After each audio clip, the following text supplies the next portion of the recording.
1-2-1-2 in the place to be. What's up, everybody? How y'all doing out there? Frank Red, locked in the dungeon on a Saturday night. I am feeling good, man. Wow. Rarely do we turn on an NFL preseason game and get the least bit excited about what we just watched. Tonight was a different story. And I felt so good. I had to dig deep in my closet. I'm a little disoriented a little bit and pull out my Fordham shirt. Yeah, it doesn't fit as loosely as it used to. But I can still do it. It's all good. What's up, E? E, how do I sound? I got a little echo in my ear. How do I sound, man? Sound all right? All right, my name is Frank Red. What's up, everybody? This is the In the Dungeon program. And we got a big show tonight. No question about that. I might be joined by somebody. I don't know. I don't know what's up. You know, we can talk about that as the show starts to evolve. But what a game between the San Francisco 49ers and the Denver Broncos. Now, I'm going to say this about the Broncos. I'm happy that there's no more foolishness. They actually look like a real football team. Everybody's doing their jobs. And it's good to bring some professionalism back to Denver. I don't know how good they're going to be, but I know they're going to be real, real competitive. And Sean Payton has come in real quick and established that he's not playing. And he's going to have a real organization.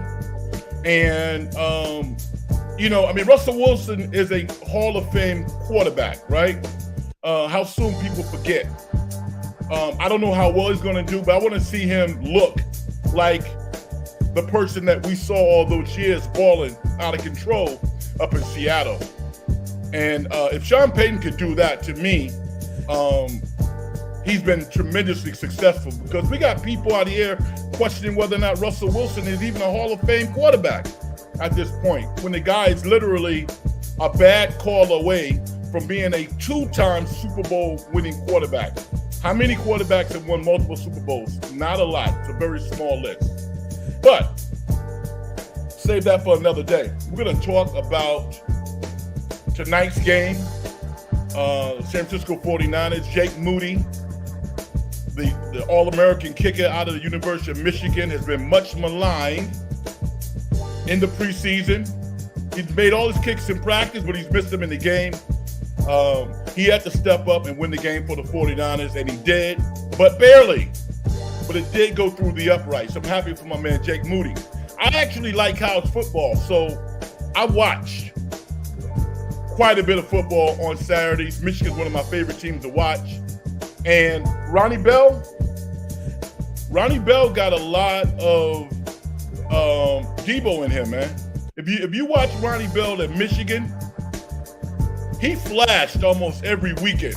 You know, he got hurt, but he flashed a lot. That dude can play. And he's had some drops that's never good. And he's a little skittish. He even dropped that pass that Trey threw to him over the middle. But you cannot dispute Ronnie Bell's talent. I mean, he was a 5th or 6th round draft pick. He's clearly equivalent to like a 2nd round draft pick. So once again, John Lynch and his scouts are getting it done for the 49ers. So you got to big them up. No question about that. We're going to get into it. I'm going to give some shout outs. I want to say, what's up, Vicky? I appreciate you taking your Saturday night and stepping in the dungeon with us. My man, Eric. Eric, yeah, what up, bro? Says, how's it going, Frank? It's going lovely, man. You know why it's going lovely? We got something to talk about. I got people locked in the dungeon who are enthusiastic about what we do. It's all good. We got PK Man out there also. We have Romo. Good evening, Romo. He says, good evening, Frank. What's up, my brother? I'm chilling, man. I am chilling. Oh, Ronnie Bell is no doubt. He is a beast.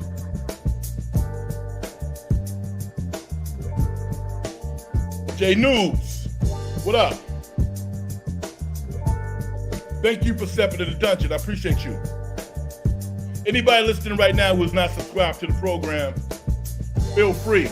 If you like it, hit that subscriber button.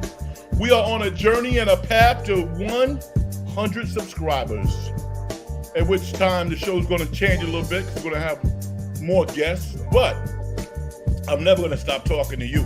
Never. I'm never going to stop telling you what's on my mind. So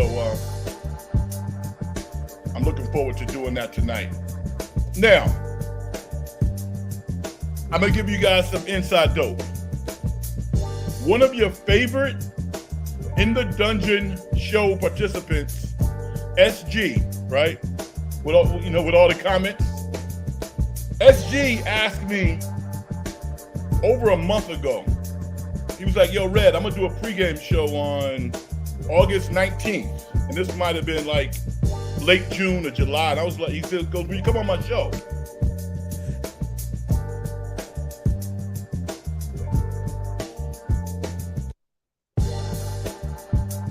Yeah, SG, I know you're waiting in the room, man. Chill, dude. So he said, Red, will you come on my pregame show? And I was like, yeah, I'll do it. But I hadn't heard from him, and we had not planned it, and I had something to do this afternoon. So I was like, so he said, yo, well, can I come on the dungeon? And I was like, hell yeah, you come on the dungeon. Just be prepared. So SG's gonna make an appearance on the In the Dungeon show tonight. I've never met him, obviously. I've never seen him, I've never met him. And we'll see how it goes. But what that does is it opens up the opportunity for others, to step in and chop it up with me. If that's something you want to do, we can talk about it. It's all good. But yeah, so in a couple of minutes, then maybe we'll let him in. We will let him in, all right? I apologize, it's hot where I am. It's hot outside, it's hot in here. I guess that's why it's called the dungeon, right? Yes, Romo. Romo says, patience is not a virtue. Yeah, I know. It's all good. So, let me get a swig before I start, man. It's hot. All right.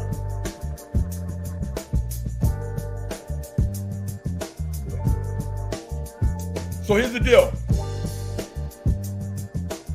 A lot of content creators have made a lot of money over the past couple of months expounding on how horrible Trey Lance was. Not everybody. The people who really study this in the content creation world, they didn't do that. But from a national perspective, I'm not even gonna mention these cats' names, but think of some of the national shows in which people have come out and on television talked about how horrible Trey Lance was. Some of these people probably didn't make their third grade kickball team, right? And I was just like, hold on. Dan Coach Amelia, whoa. My friend, Dan Coach Amelia, stepping in the dungeon. I love you, brother, man. Coach, I love your commentary on the Giants, man. You don't let those guys off the hook. I love it. I don't always comment, but I love it. I love your commentary, man. And they should be listening to you. They should be, because there's no reason why they shouldn't be more progressive in terms of helping this team get better. Are they decent? Are they better than people thought they would be? Yes, they are. But why not go for it? And I think that's what you've been talking about since the inception of the season. Get out there and ball. Go get some help. Why not go for it? So thank you, man. I appreciate you, brother.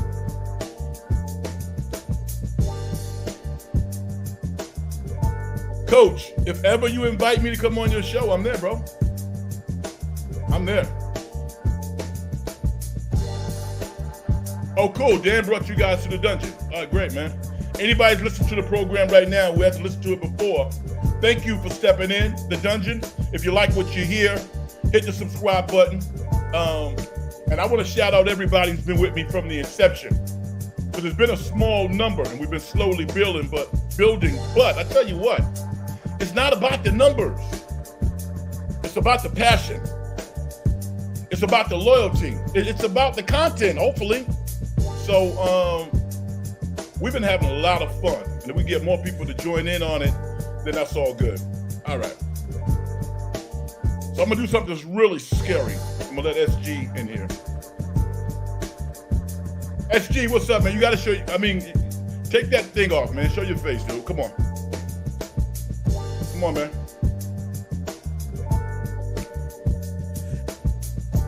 SG. I'll put on my Niner jersey and I'll come on. No, I don't. Your Niner jersey. You don't have to put. I mean, if you want to, that's fine. But take off that sign, man. You come on the show, then we gotta see what you look like. All right, so I'm gonna give you like 30 seconds or a minute to do that, and then I kick you off. All right. My man Mark Graves said, "Don't be shy."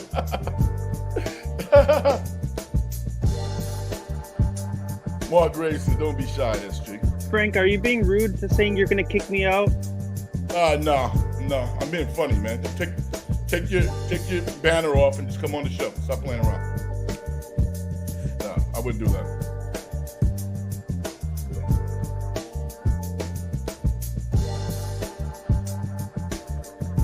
All right. So there's a lot of talk about Trey Lance, and we're not going to spend all the time on Trey Lance, but I'm going to tell you, I'm just happy to say that I was on the right side of history. I'm a coach. I've coached for a long period of time. And one of the things that I look for when I'm evaluating players, particularly basketball players, but I am one of the few Fordham student athletes to play both sports for the university. I played 4 years of basketball and I played a year of football at Fordham when there was an opportunity for me to potentially play in the NFL. And two totally different sports. And, you know, granted, I didn't play football in high school, but I played a year of college. And I had like 3 or 4 trials with different NFL teams. I was one of the best athletes on the football team. And a couple of teams suggested that I go and play a year of college football. So I did. I know I could have played in the NFL, either at tight end or at defensive end. I would have been a big tight end, man. I was 6'6", about 265, 270, 275 at the time. So I would have been a big tight end, and I was fast. I ran a 4.65, so I had the talent. Didn't love football because I didn't play it long enough, but I liked it a lot. But my family situation didn't really allow me to pursue a NFL career. But I like the game, man. You talk about a tough way to make a living. I have nothing but respect for NFL players. But my point is this. I really root for the underdogs. Yes.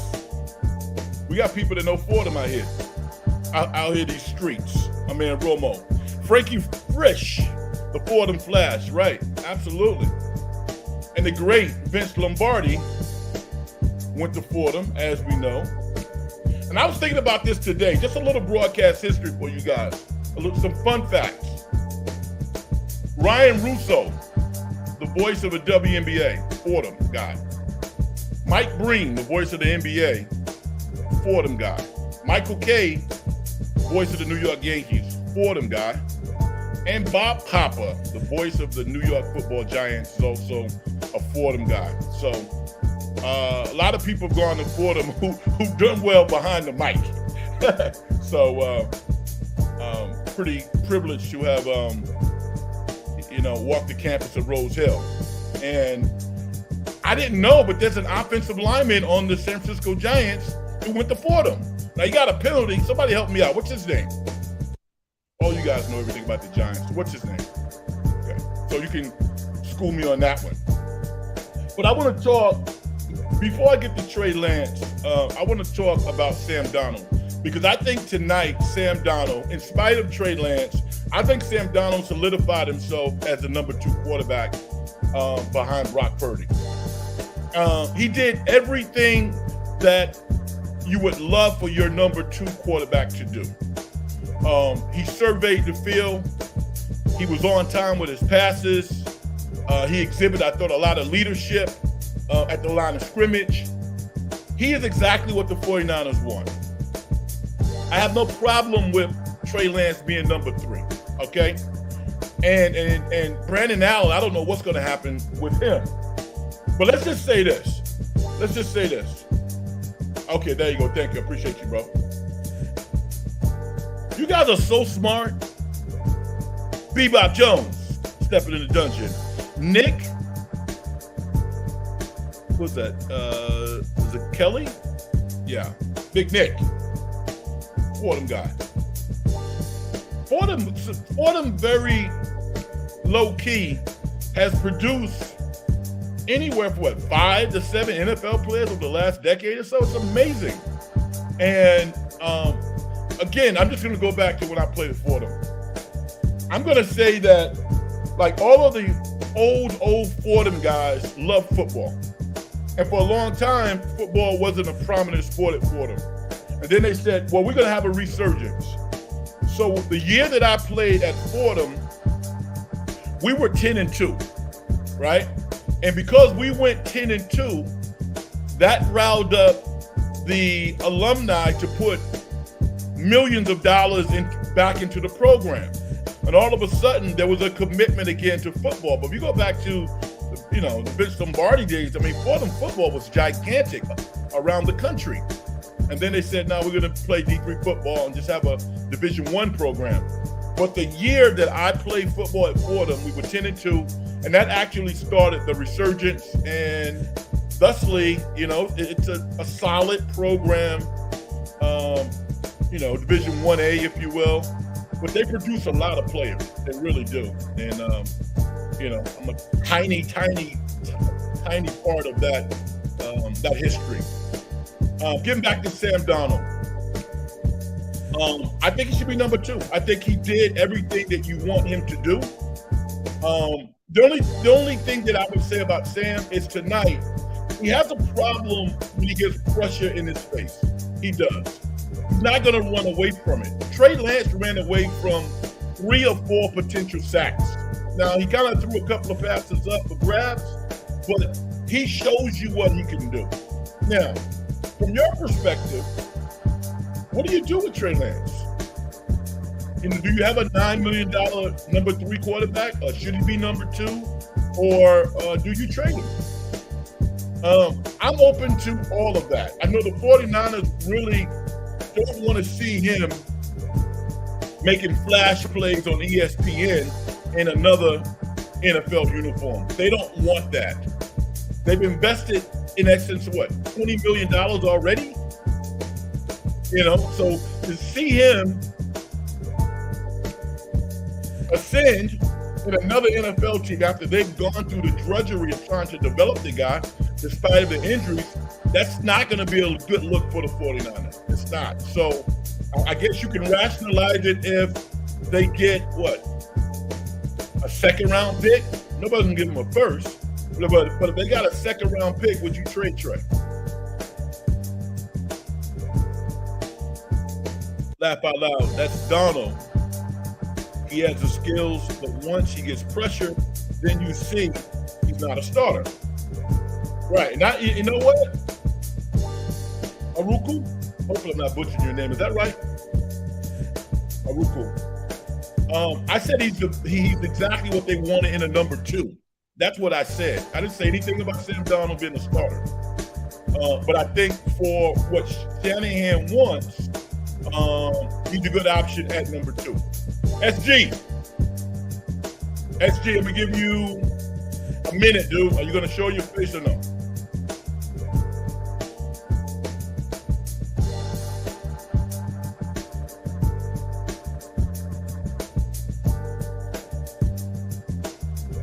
I don't see your face, dude.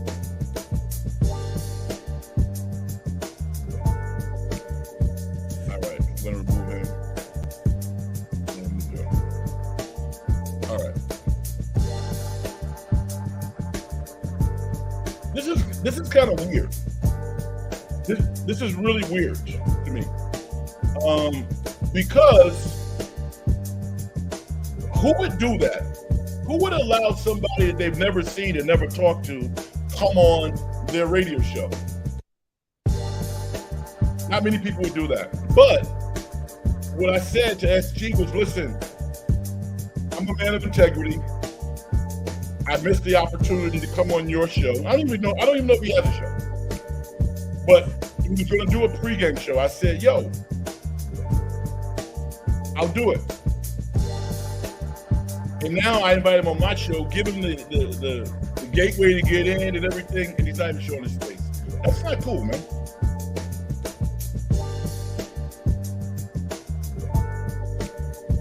Dog, what's up, bro?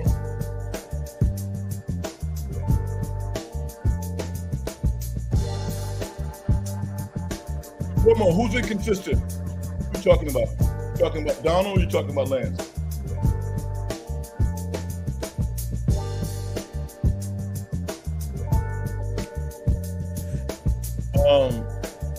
Yeah, as I digress, we were talking about whether or not Trey should be traded or not. I'm open, man. You know, my whole thing is the narrative about this kid essentially being a bust. I don't want to have any of that. None of that. I'm not at practice every day. I don't have to be at practice. I trust my eyes. You know, I was so fed up with some of the stuff I was hearing about Trey Lance. You know what I did? I went on a deep dive on just some of his highlight tape from when he was at North Dakota State. And guess how he looked at North Dakota State? Like he looked tonight. That's how he looked.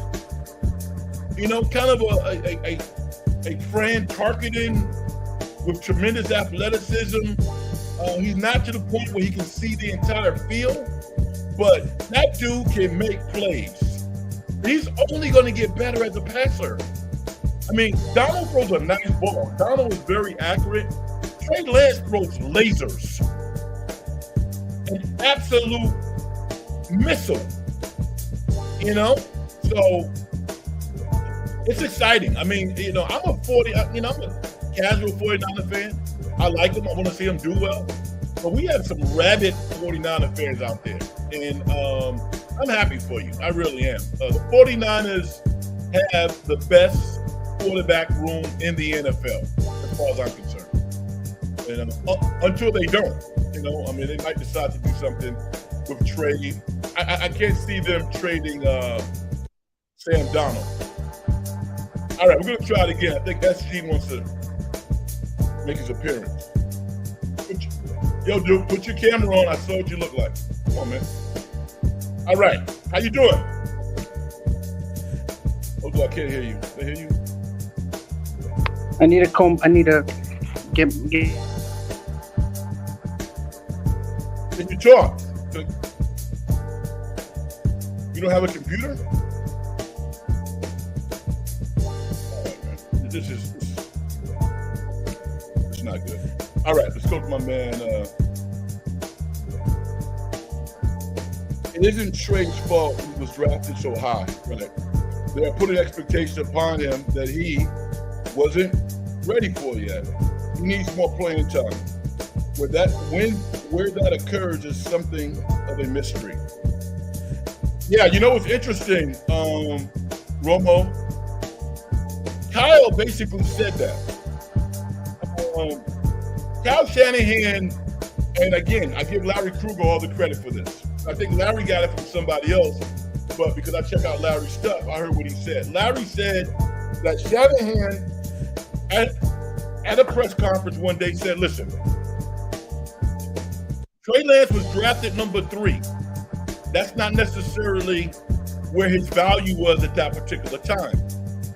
Our philosophy, meaning himself and John Lynch, was to secure the quarterback position at a decent price. They didn't want to pay Jimmy G type dollars. And that made sense to me. It's unconventional, but that's basically what he said. So, Romo, you're right in that Trey was drafted really. I gotta stop this, man. This is. So, what were your thoughts on this game against Denver? Hold on, man. You haven't even introduced yourself yet, and we can't see your face. Your camera's not on. All right.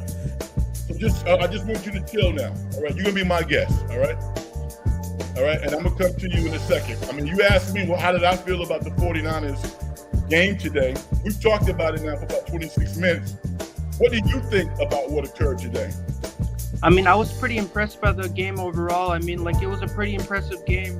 That game-winning field goal by Moody was impressive. You know, there was 3 seconds left in the game, and he made that field goal. So that capped the game right there. Were you surprised that he made it based on all of the inconsistencies that he's had over, the first preseason game? I mean, I thought he wouldn't have made that field goal because it didn't look like he was gonna make it. But then, all the fans are so hopeful that he ended up making it. Have you followed Jake Moody's career as a college football player? No, I don't know him as an athlete. Okay, all right. He was basically either the first or second best kicker in all of college football at the University of Michigan, and drafted him in the 4th round. So. They expected him to do well. SG, I'm gonna move SG for a second. Ooh, I don't know if that was a good decision or not. Oh man. Bay Area Music Lens. Yeah, I know you're laughing, right? Yeah, exactly. Yo, man, I'm learning like everybody else. They said he was, 148 of 140 extra points. Yeah, I mean, logically, it doesn't make any sense why this guy shouldn't be a dominant kicker in the NFL. So I'm hoping the best for Moody. I love watching Michigan football too. I mean, if I played football, if I would have played major college football, Notre Dame or Michigan, it's something about, and I'm a uniforms guy. I just love their uniform. Yeah, man, I could watch Notre Dame football anytime. I'm going to watch them against Navy when they go to Ireland this week because I just love watching Notre Dame football. I love watching Michigan football. And Harbaugh, obviously he's coming under a lot of controversy now with alleged recruiting and stuff like that. Hopefully he stays in college football because I think that he's good for the game. But if we all use a little common sense, the LA Chargers gig is in play. You think Harbaugh wouldn't want that gig? Come on, man.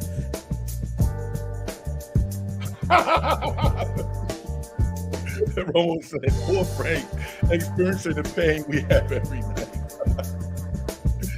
Oh, man. That's funny. My man Mark Graves says, Moody just needs to be consistent in 45 yards and in. Yeah, 49ers have had great success with their kickers. Probably got a little too expensive for what they want to pay. But they've done a good job with their kicker. They really have. And I expect Moody to be good. Bebop, this is Ronnie Bell, right? 7 for 114. And, yo, man, think about it. Here's the deal. He has some Deebo Samuels in him. He gets the yak, man. When he catches the ball, he squares his shoulders, and he's gone. So 49ers got another weapon because Ronnie Bell is, in spite of some drops, Jerry Rice dropped a lot of passes early on in his career. I'm not saying he's Jerry Rice. But, that transition from college to the NFL is tough for some college athletes, but they just stick with it. And, the 49ers are going to stick with him. He could be a real player for the 49ers this year. So I had a great time watching this game tonight. I really did. Because you had people making plays. Now, I'm a little concerned about the 49ers defense. In spite of all of the top players they have, first of all, the idea that Bosa has not signed yet, that's crazy at this point. Now, I guess we could use conjecture to assume that over the next 7 days, I would expect it to be in camp because they're not as good without him. Denver was kind of like leisurely walking in the park up and down the field, getting splash plays against the 49ers. Now, you could say that, they didn't have their starters in there, but they had their number twos in there. And I'm a little concerned about it.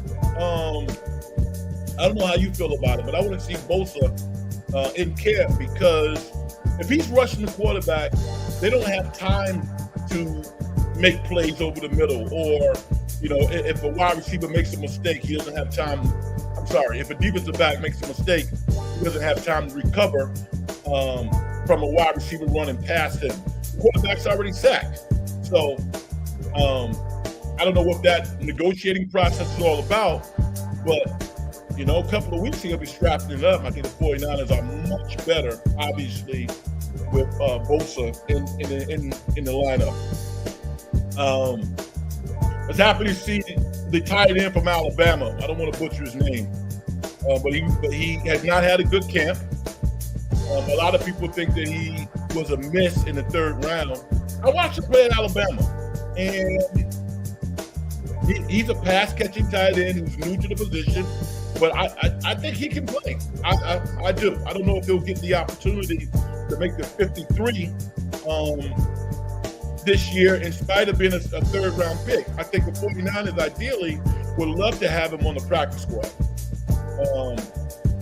But I think if he doesn't make the team, there's another organization out there that's going to scoop him up. That's just my thinking. So they're in a very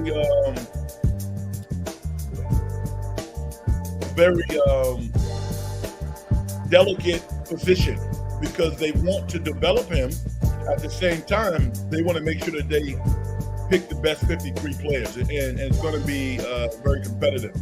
What do you think about Kinlaw not even getting in the game tonight? Supposedly he was sick. Rather dubious to me. I don't know how much longer he's going to be around. It's not because I don't think that he tried. Yeah, Luton, right? Yeah, that's his name, Luton. Probably was a little high as a third-round pick, going on the fact that he hasn't played the tight end position that long. But I saw him making plays on Saturday afternoon for the Crimson Tide. I think the 49ers can develop him. But we'll see if he gets an opportunity to stick around. But usually in the preseason, I feel sorry for fans, season ticket holders who have to go out there, pay full price for a game, and watch third-string players fumbling around.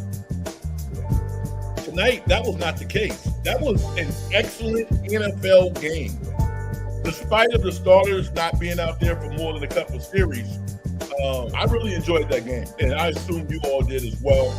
The 49ers got a good look at a lot of players, but at the top of the list, certainly is Trey Lance. Now, how do y'all feel about Trey? How did he play? I mean,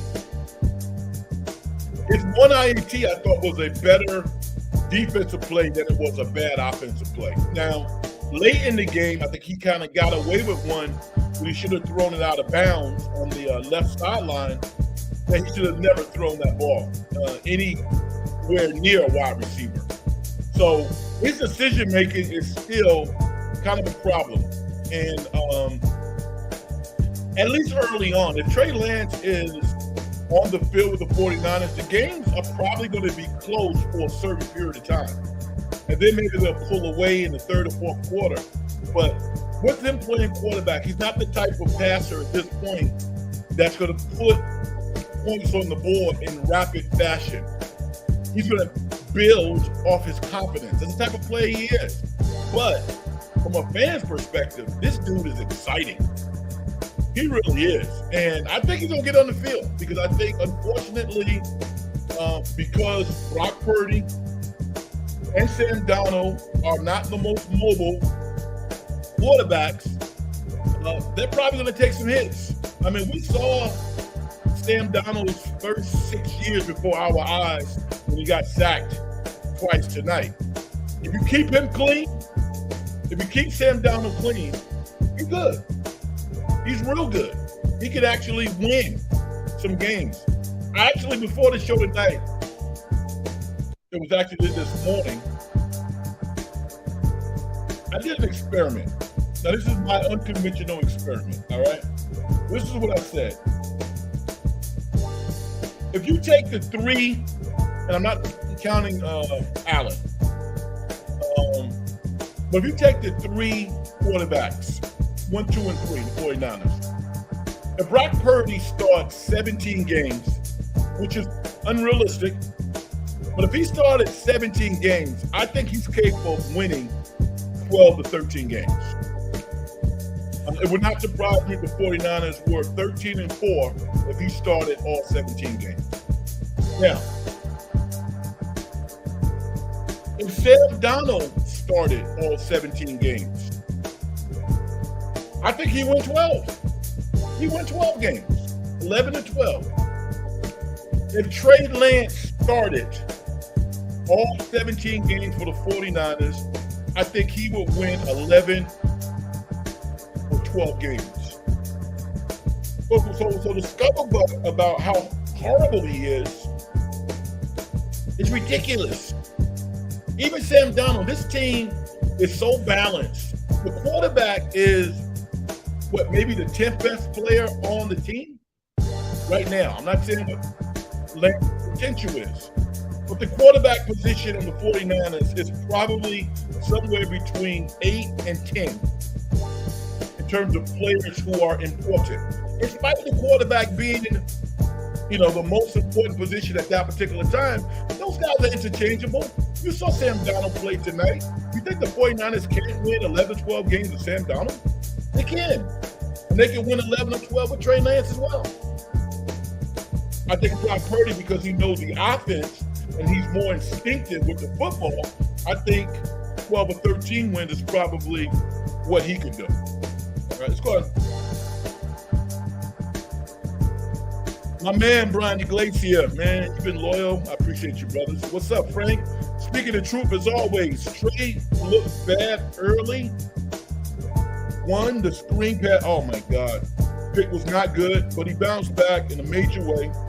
Have to keep in mind he went up against, threes, but still was nice. Now, here's the thing. Brian, I think that you would admit, though, the interception was a better defensive play than it was a bad offensive play. I mean, unfortunately, we've seen defensive linemen get their hands on balls, fumble them, and the ball hits the ground. And we're not even sure that ball didn't hit the ground. We're not totally sure because it was kind of a funky catch. He had his arms under the pass, but it wasn't a good look for Trey, especially early on at that particular time. You don't want to see him do that. Have a little better touch over the guy's hands. But we've seen that pass be intercepted by quick, athletic defensive linemen who can catch. So that was unfortunate. But the fact that Trey did not allow that to ruin his game plan was pretty impressive. So I definitely like what I saw tonight. My man is talking about Latu. Latu needs to work on his game and catch the ball. Yes, he does. Drop passes are unacceptable. It's unacceptable. It's unacceptable. It's unacceptable in basketball, and it's unacceptable in football. I pride myself on catching the ball. All right, catch the ball. You're gonna get hit anyway.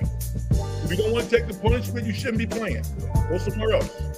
Open a shoe store or something like that. But when you have the ability, like Latu has, I believe, catch the ball. I mean, and his mentor. The 49ers tight end, his catch radius is, I think he has the best catch radius in all of the NFL, to be honest with you. I can still remember a pass that Jimmy G threw to him in the playoffs that was like Kittle, 20 inches above his head. And he leaps up with one hand and just corrals it and brings it in for a key play. I think maybe against Philly, I'm not quite sure. Maybe it was Dallas, I don't remember. But George Kittle's catch radius is unbelievable. Know why? Because he's not worried about getting hit. He's going to get hit. If he gets hurt, he rehabs and he comes back. But that dude is fearless. Latu needs to get to that point. No question about that. Vicky has a comment. She says, yeah, you're right. Yeah, the O-line, they're not great pass blockers. I think that, Vicky, I think they're okay as run blockers. Now, Trent Williams has not been on the field. So, you definitely got to take that into consideration. Maybe some of their other number ones have not been on the field. So, we'll get a good look maybe next week with regard to how their offensive line really looks as they go into, the regular season. But I think you need depth. I think if you are a professional offensive lineman, as a unit, you should probably look better at pass blocking than the 49ers have looked thus far. So I would agree with you. I think that they need to do a better job pass blocking. Hence, some of the sacks that have transpired with their quarterbacks. Now, some of Trey's sacks was on him, not all of them. And I don't even know if there was something that Sam Darnold could have done tonight, because Denver sent the house, I think, because they know him. It was like, yeah, we're going to cut off his running lane. We're going to blitz him inside out. And he was just frozen. He really was. So, we'll see. But, what was on display tonight was how the 49ers kind of rev things up. Kind of like the Warriors a little bit.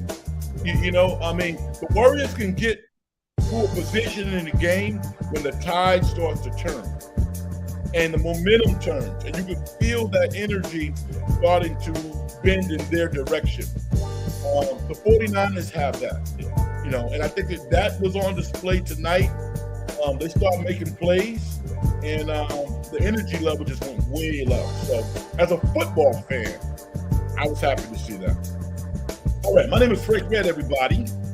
If you have not subscribed to the program, you're checking it out for the first time, you like what you hear, hit that button. If you don't follow me on Twitter and you want to do that, X, Twitter, at Big Frank Red, it's on the screen, you see it there. And for everybody out there who has consistently supported me when I was literally talking to myself, I really appreciate you, man, because everybody has a beginning. But the big question is, will the 49ers keep Trey? Will they start the season with Brock Purdy, Sam Darnold, and Trey Lance on the 53? Can't see them having 4 quarterbacks on the 53. Can't see that. And I want your comments, but based on tonight's performance, unless the 49ers got at least a second-round pick, I can't see them trading him. Because even with his $9 million salary, if you add his $9 million, Donald makes what, $2 or $3 million? Brock Purdy probably doesn't even make $1 million. Maybe they somehow finagled a way to give him $2 million. So, the quarterback room collectively still, it's only $15 million. With the quality of QB they have in that camp, is only $15 million. So they can afford to carry Trey, this year. They can. Unless they get a great offer from somebody, If they really are that sure about Brock Purdy and someone says, listen, we'll give you a high second or a late first round pick, I don't have a problem with it. But anything outside the second round, I'm not trading that guy. No way in hell. He said based on the salary cap hit, they're keeping him. Yeah, I think you're right. But I think also if he had to come out and look horrible, and maybe horrible next week, I don't think they would have kept him. And I'm going to tell you why. One of the things that I noticed about the differences between being on a basketball team and being on a football team. When I played at Fordham, we literally had 2 offensive players. And we had 3 role players. We had a guy named Steven Samuels who, he could put 30 on the board. And we had a couple of guards, Tony McIntosh and Jerry Hobby, who were good for like 15 a game, And then you got some role players, people like myself, focused on rebounding, defense. Football's not like that, man. The 49th player on an NFL team is fearless and just waiting for an opportunity.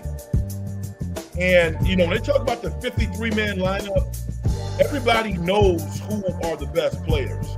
So I think if Trey was that bad and they kept him, it could have got ugly. And I don't think the 49ers are really about that. They're not afraid. If it's so blatantly obvious that this guy can't play, John Lynch, Hall of Famer John Lynch. Now, I think there's too much integrity in the football arena to allow players who can't play to stick around and make that kind of money. I just don't believe it.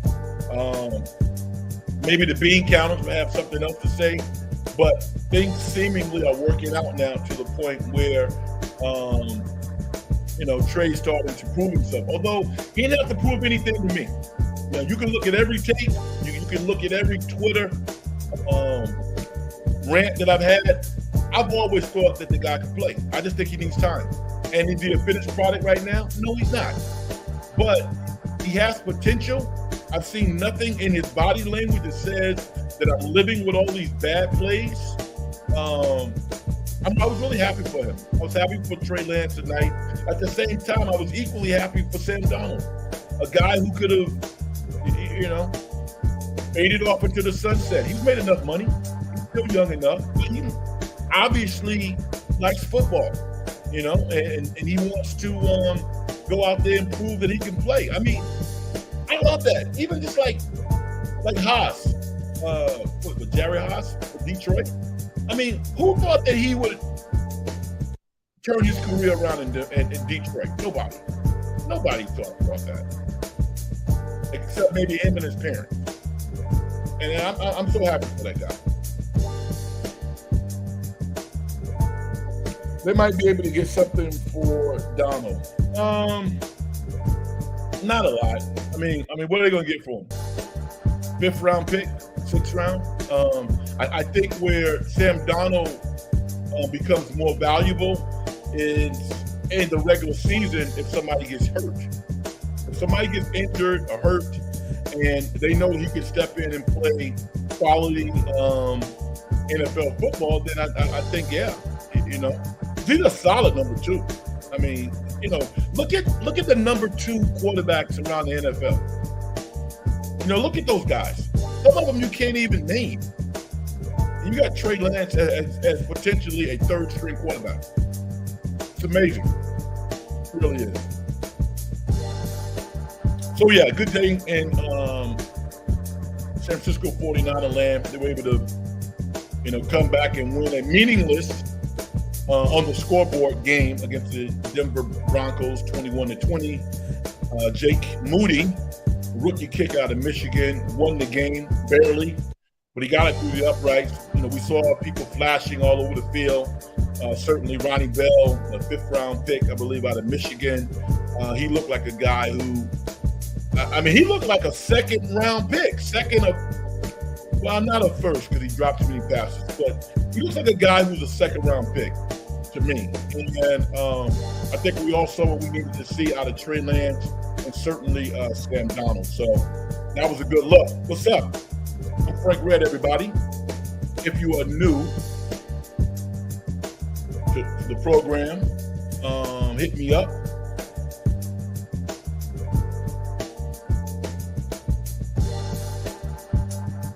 On Twitter or subscribe to the program. I want to transition just a little bit. If you got some football takes, you can put them in the comment section. But I want to talk before I sign off, and I'll be on for another 10, 15 minutes or so. This James Harden thing in Philly. This is not going to work out for anybody. It's really not. And you know what? People are taking shots at James Harden. James Harden is who he has always been. He's the same person he's been 6, 7 years ago. And we expect him to be somebody different? Now, allegedly, the NBA is starting an investigation on, some of these potential alleged grievance. Now, everybody has come out and basically said that the reason why Harden called Daryl Morey, the general manager of Philly, a liar, allegedly is because he decided to stop looking for a trade. And that was something that I think Harden felt that he would not do. And if he made that decision, it almost feels like maybe Harden wasn't even contacted. I don't know if he was or not, but I think that I can understand him being upset.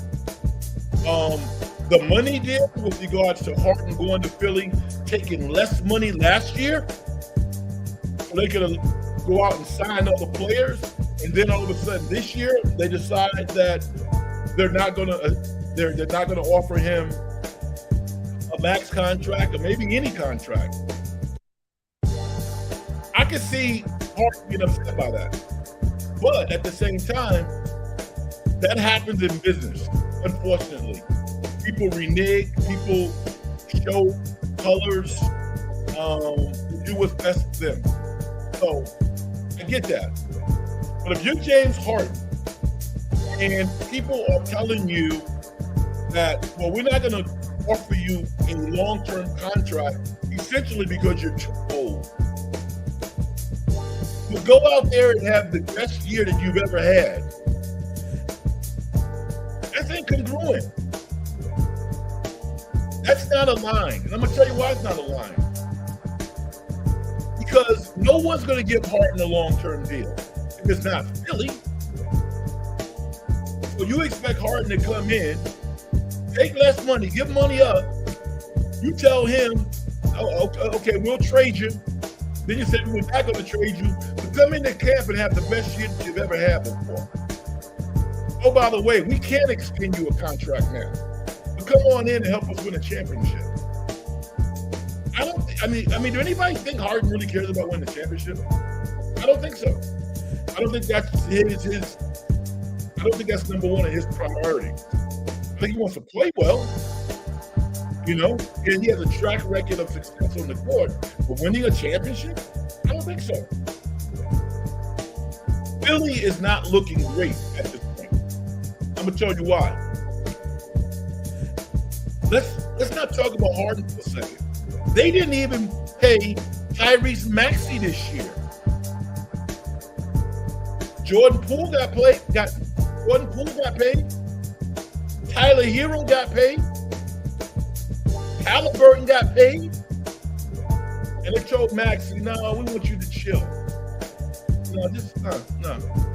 We'll revisit it maybe next year. I'm like, wow, man. So the hate that's coming James Harden's way, I get how folks could draw that conclusion, but I think there's enough to go around. And I think that's why Embiid at this point is like, he hasn't come out publicly and said, I want to get traded. But, when you hear people using innuendos and talking about what he should do and so on and so forth, somebody's been talking, And I generally don't like that. I generally don't like players leaving. But I am so loyal. And I think loyalty has to work both ways. And I haven't seen that from Philly. And then, one of my childhood heroes, Kevin McHale. Kevin McHale coming out and basically blaming Harden for getting fired as the Houston Rockets coach because he benched him in the playoffs. And then the next year, Harden allegedly came back and wasn't in shape. First of all, in the NBA, you don't show up your superstar players. Don't do that. Handle that stuff behind closed doors. It's not college. So I think that McHale was wrong for doing that. And I didn't hear anything from McHale that says, you know what, I wasn't a very good coach. But he wasn't. He wasn't a very good coach. He had zero coaching experience.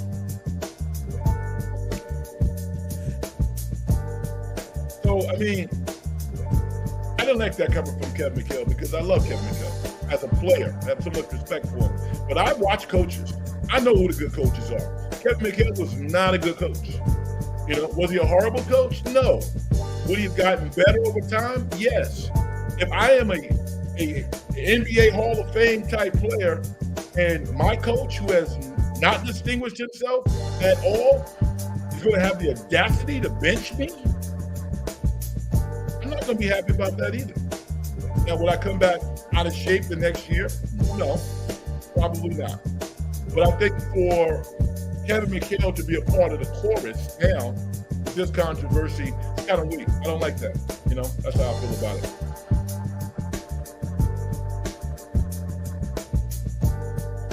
My man Haruk says, Red, do you think Harden really wants to win? He had a chance to win. He stepped up last year. His last game was awful. I think he wants to win. I don't think he knows how to win, to be quite honest with you. And I also think that he is kind of he takes a lot of hits. You're right, but here's the thing. If Harden is 33, he's really 37. You see his body? You see, you got players who are in shape, right? And you have genetics also. He does not have the body type, to me, that will enable him to play for a lot of years. We're coming towards the end. 2-3 years max. That's it. So has he taken care of his body? My casual eye, I would say no. Not as well as he should have. That's just me. I don't know. But aesthetically, he doesn't look like he has the type of body that he can just kind of not be very attentive in terms of his physical condition. So I think he wants to win, but I don't think he can. I think he's tired. And I would say to you, Aruku, who's the best player on the team? Embiid has come up short also. Multiple years. I go back to the game they lost against Boston at home. And it was a quintessential possession. Embiid shooting fall-away jump shots or three-pointers. I'm like, come on, man. Come on, dude. He got the tape of Moses Malone and said, yo, 4-4-4. Moses Malone went through people. That's what I want to see from Embiid. Embiid is one of the most talented centers ever to play in the NBA. He's not one of the most physical players to ever play that position. Not by a long shot. Jokic is more physical than Joel Embiid. More physical. And Jokic became the best player in the league when he said, you know what? I don't care if the guy's 6'7", 6'8". I'm going to pound these guys inside. Will I shoot my three-point shot? Yeah. But think about Jokic. Jokic will pound you, get to the line, and be no. So as much as people focus on Harden, I look at Embiid. Now I say that's the guy who should lead them to a championship. You know, that's just my.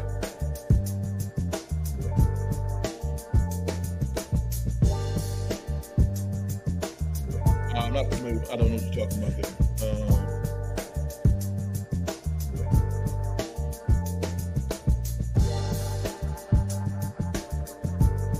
My man Rick said, "Yee, what's up? How you doing?"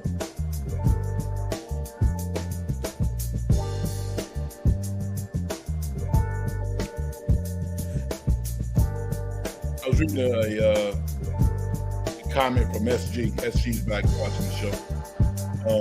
Not going to read it, but I was checking it out. I don't know, man. I was kind of excited to have people, somebody who supports the show, to actually come on. So I was thinking to myself as I was working out this afternoon, I didn't really know how this whole thing was going to work out by having somebody on, but maybe we're onto something. I mean, if you are serious, you got strong takes. A lot of people have strong takes out there, but maybe they don't have time to do their own show. Maybe I'll have a guest. Like you come on and speak your piece.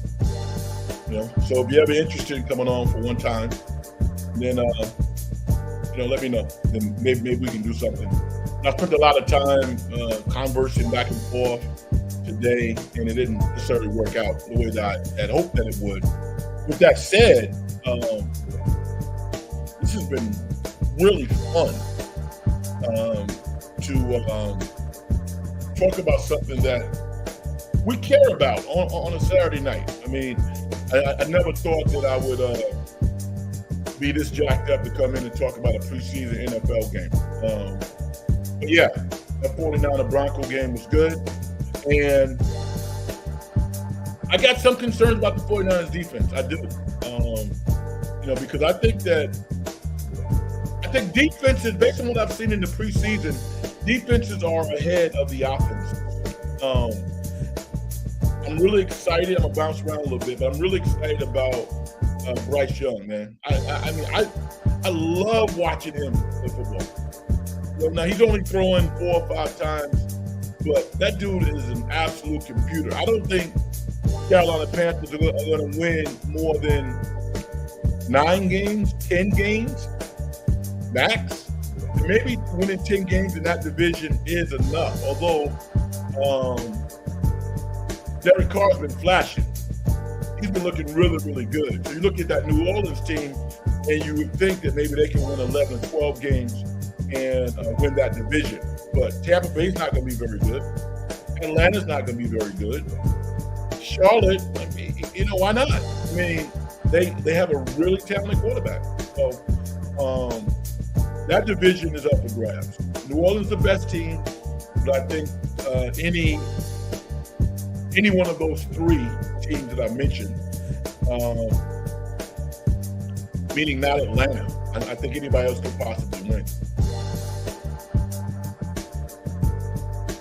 Ruku says the run D seems shaky. I was hoping you get better tonight. Yeah, yeah, man. This is a big opportunity for defensive coordinator. I mean, when you look at Salah, you look at DeMeco Ryans.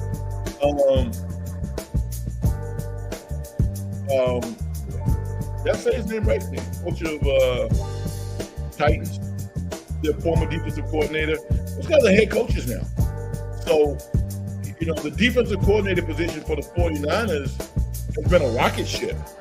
And, Wilkes is up in the press box. I don't know about that, man. If I'm the defensive coordinator and I got to talk to somebody, I got to talk to them right now.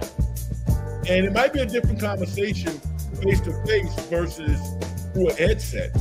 I mean, I guess a lot of people can do it various ways, but I like that human contact. So, I don't know about that. We're going to see. It can work, but I'm a little concerned about the 49ers defense. I am too. So this has been an exciting show, probably the most watched in the Dungeon Show thus far. Hopefully we got some new subscribers tonight. If not, the people who have checked this out, who consistently do so, I really appreciate you. And I want to thank you. And I'll be doing another show real soon, maybe as early as tomorrow. I didn't really get a chance to talk any basketball tonight. I'm loving the USA team. I guess they play tomorrow again. They're playing good ball. I'll just say that. They're playing good ball. They're 4-0. And, I mean, they're poised to win the World Cup. It's a shock if the USA doesn't win. But I like how these guys are playing basketball. And maybe Steve Young is learning a little bit, going back to his roots. And that's going to help him get off to a good start with the Warriors. You know what I'm saying? So we'll see. I'm going to do my thing. I'm going to get out of here. It's getting late. It's 10 o'clock. I want to be respectful of your time. All right? Success and getting paid, the manifestation of the whole process. If you're the individual, don't do things to help other people make their lives better. As far as I'm concerned, you haven't done nothing. I'm going to put this out there. My man SG said, I'm sorry I was inconsistent tonight. It has nothing to do with your inconsistency, but what it has to do with if you're going to have the opportunity to step in the dungeon in front of people who know your name and know your comments, put your face out there, dude. I mean, you think I like walking around with this face? And, you know? Nah. I like my anonymity also. We all do. But oh well. All right? Thank you, everybody. I appreciate y'all. Peace.